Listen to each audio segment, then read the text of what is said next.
What kind of program do you use?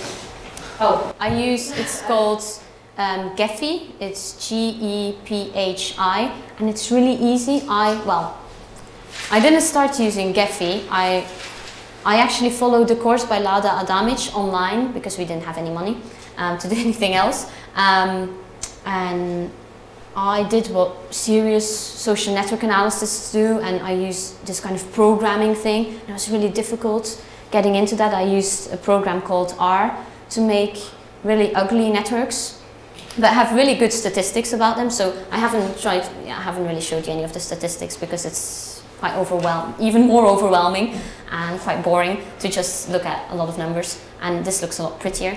But that's definitely, something that is behind that, and R does that very well. But in Gephi, you can do basically the same. The calculations are not always super, but the visualizations are pretty amazing, I think. And it's really easy to work with because if your data is correct, you just put it in there basically, and it comes out and it will calculate everything for you, and you won't have to do it yourself like I did in the beginning. So yeah, it's a really good program. When you studied your scribes and your contracts and witnesses and all this together, you showed in the beginning, what's your conclusion when you used social networks in the end? In the end, well, I'm still working on it, but I still feel, so there's a couple of things that it could be, and I find it, in the beginning I was very adamant, like, I know what it is, it must be this, so I'll try to prove this because that will be amazing, and I will be amazing, like that kind of approach. But then I realized, there's lots of different things that it could mean, and I think I've come to the conclusion that, I never have enough time to say everything, but I think we often see that a son of a scribe is used as one of the witnesses, so that is a connection with the scribes, I think, definitely. But because there's 16 witnesses, not all the 16 witnesses are attached to the notary office. And some people have tried to say for Aramaic documents, for example, that the witnesses were professional people. But when I see my networks, I can see quite a lot of scribes who reappear, even though we don't have that many sources. But witnesses, it's not very common for them to reappear. So I don't see how you can then say that they were professional people. Even if they didn't work for one notary office, still they would appear more often than they do, so I find that difficult. But I do believe that probably 1 or 2 people there were connected to the notary office, probably sons or family of the scribe who did it, because they were there as well. So why not? And it's 16 people, you have to, organize this whole thing. And I think also, I think it was in Babylon, that it is the first party, the first contracting party who chooses the scribe, and the second contracting party who chooses the witnesses. And I think something like that could be interesting for us. I'm planning to, I am doing some more research on looking at the difference if you look at networks based on connections between the first party and witnesses and the second party and witnesses, and how much closer they are or not, how much denser it is or not, and hopefully, something will come out of that as well. And then Willy Clarisse obviously thinks that it's random, and I can see why, because there's not that many witnesses reappearing. But sometimes there are, and well, there's definitely a couple of ones that do reappear quite a lot, and we don't have that many sources, so I think that it's a combination actually of things. So 1 or 2 people maybe that were just in the notary, and it's easy to get access to those people again because they're attached to the notary. So when there's a problem, it's easy to find them. Then a couple of people chosen maybe only by the second party, because that would make sense, because he's the one that, needs sort of this confirmation because the property is going to him, and if there's a dispute later, it's more important for him probably to have these witnesses. And what else? In some other places in the ancient Near East, they use people with a high social status, but we can't really find our witnesses that much anywhere else, so I don't really see how that works. Is that sort of answering your question, or am I going? Yeah. Okay.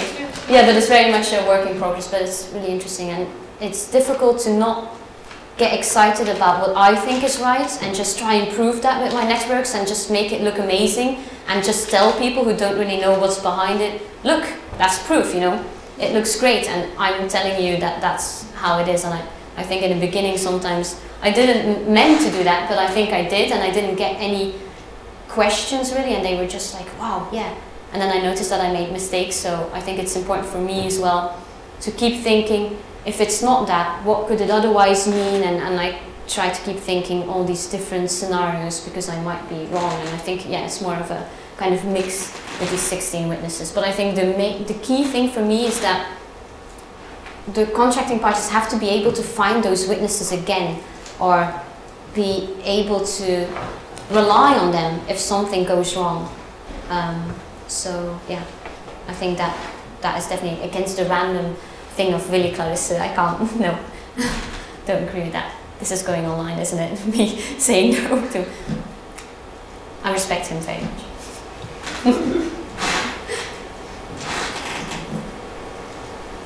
Any other questions? I had one question about the problem of identifying people. Yes.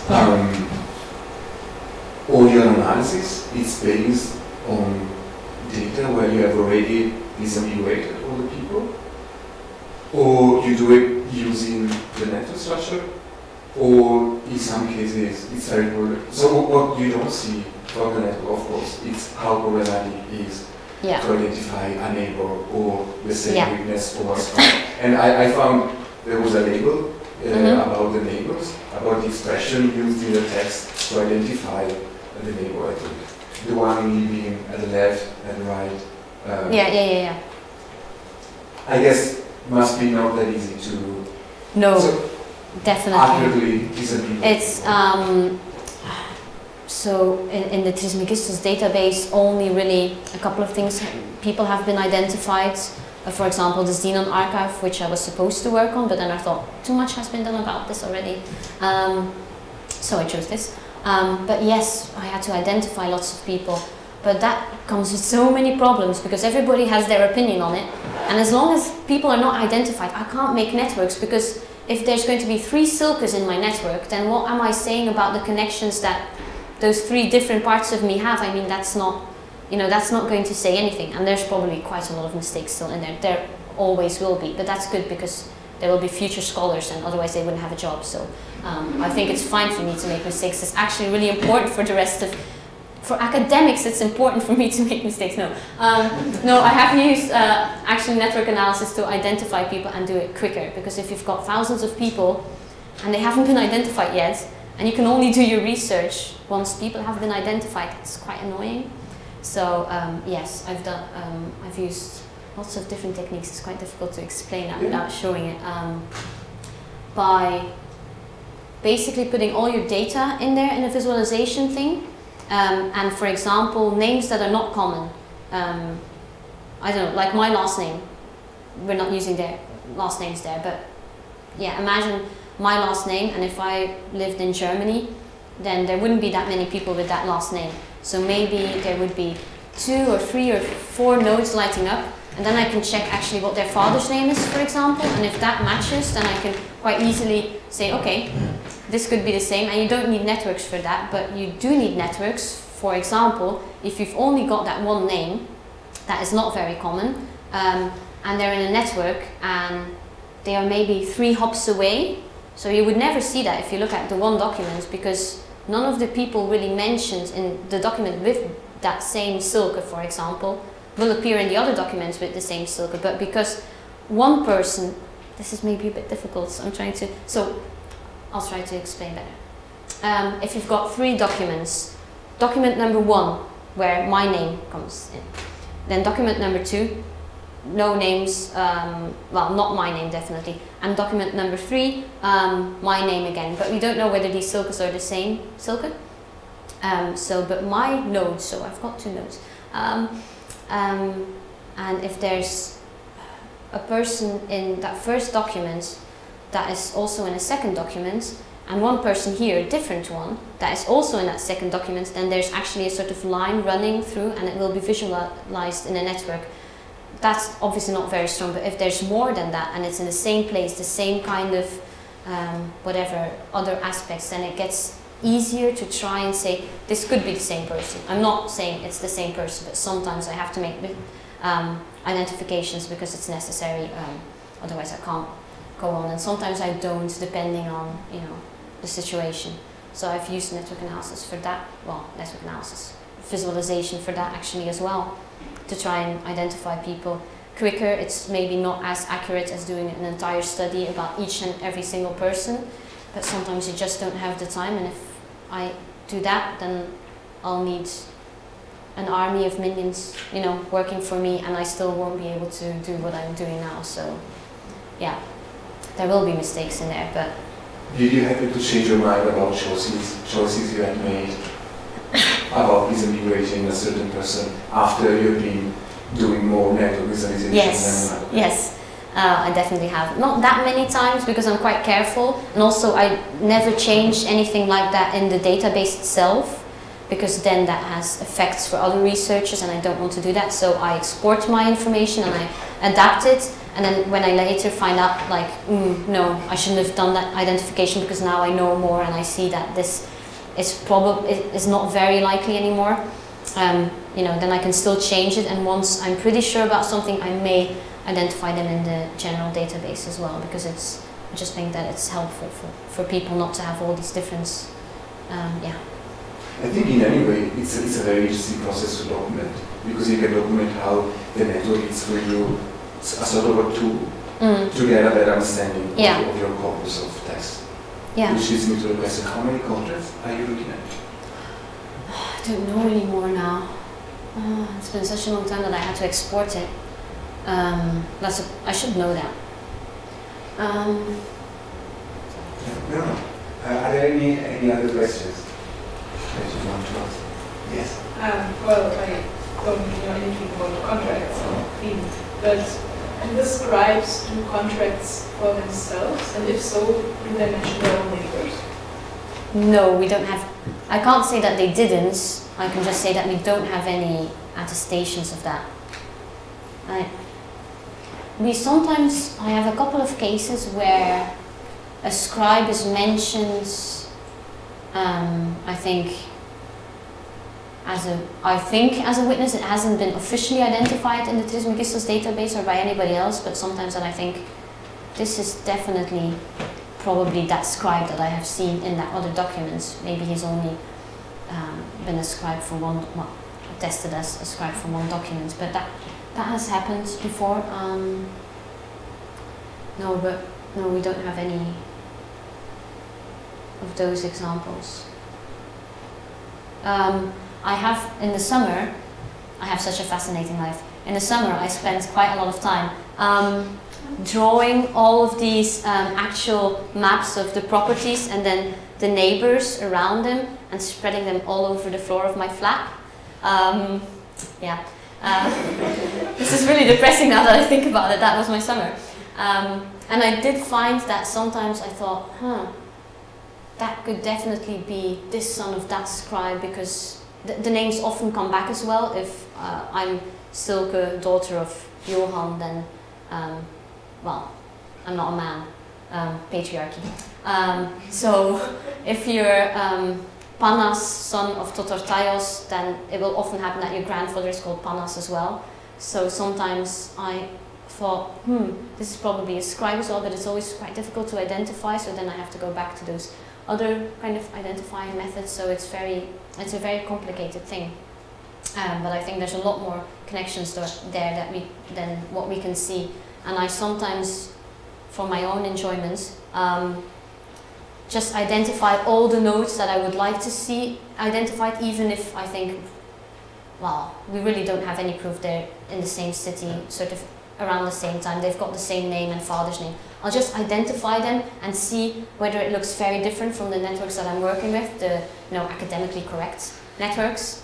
And sometimes, you find out things. It takes a while to make all of that and then compare them. But sometimes you do find out things and then you think, I could probably actually identify these people as being one person, and that always helps you further, and probably other people as well. So, but it's a very slow process, and I found that at some points it's so much fun identifying people, but at some moments I just have to step back and say, okay, I'm not going to spend my 4 years just trying to play around with this and identifying people, and just try and, you know, do some actual research as well. Yeah. I had another one about time. Yeah. How do you take time Yeah. into account? Do you take time into account? And so how? Yes, that's the next thing. I haven't got an example of that yet, but the program that I'm using, Gephi, has now got a new timeline, because I suggested it to one of the makers actually. Yeah, they're really good. They have realized that historians are starting to use this, and that actually time is really important, because networks is not a static thing. Relationships change, but people die as well. So if they're still in that network, then at the moment, well, for these networks, while I was doing these and they didn't have the timeline, I would just use colors to show, okay, these people are like 330 BC and those people are 210 BC. They're in the same network but quite far apart, obviously. It's also a way to check whether your network is correct or not. But then you could still see, you know, it was a sort of visual timeline, although it was all connected, but now I'm definitely using the timeline so that you can see the, you know, things changing. Yeah. But yeah, it's a very good thing, and yeah, you definitely need that, because otherwise you're calculating things as well. That's why I shy away a little bit from using too many statistics. I do use them, but I won't say, oh, that is this number and this relationship is that number, because if you're not too sure, and also if you take all of these links from an entire century, then how much does that number say? Yeah. I think, yeah. And it's easy to forget. I mean, visualization is kind of flattening the yeah. details about your data, so it's kind of easy to forget what these two people actually are from two different centuries. Yeah, exactly. And sometimes it's quite, if I don't use the whole timeline thing, I have found that I make mistakes. For example, if somebody is mentioned as a witness in a contract, but later on he's mentioned as a father of somebody, but that same node, it's still one node, and that node will have a connection to people that he was a witness for and was witness with, so people of like his kind of generation, but then also suddenly with this younger generation, which, you know, yeah, shapes the network, yeah, in a totally wrong way, basically. It's still interesting maybe to look at that as well, but yeah, then I have to give names and different IDs to my edges, which is possible. I do that sometimes, but yeah, you have to be very careful, because it's, on one hand, it's lovely to have visuals and almost react intuitively to it, but then there's so much behind it that you have to, yeah, definitely in the beginning I was so excited by these visuals. Oh, look, this shows me that and it proves what I think. But there's so much behind it, and there's so much that can go wrong, that it's, yeah, quite an intensive thing. But yeah, as long as you know all the different things that are behind it, I think it's fine.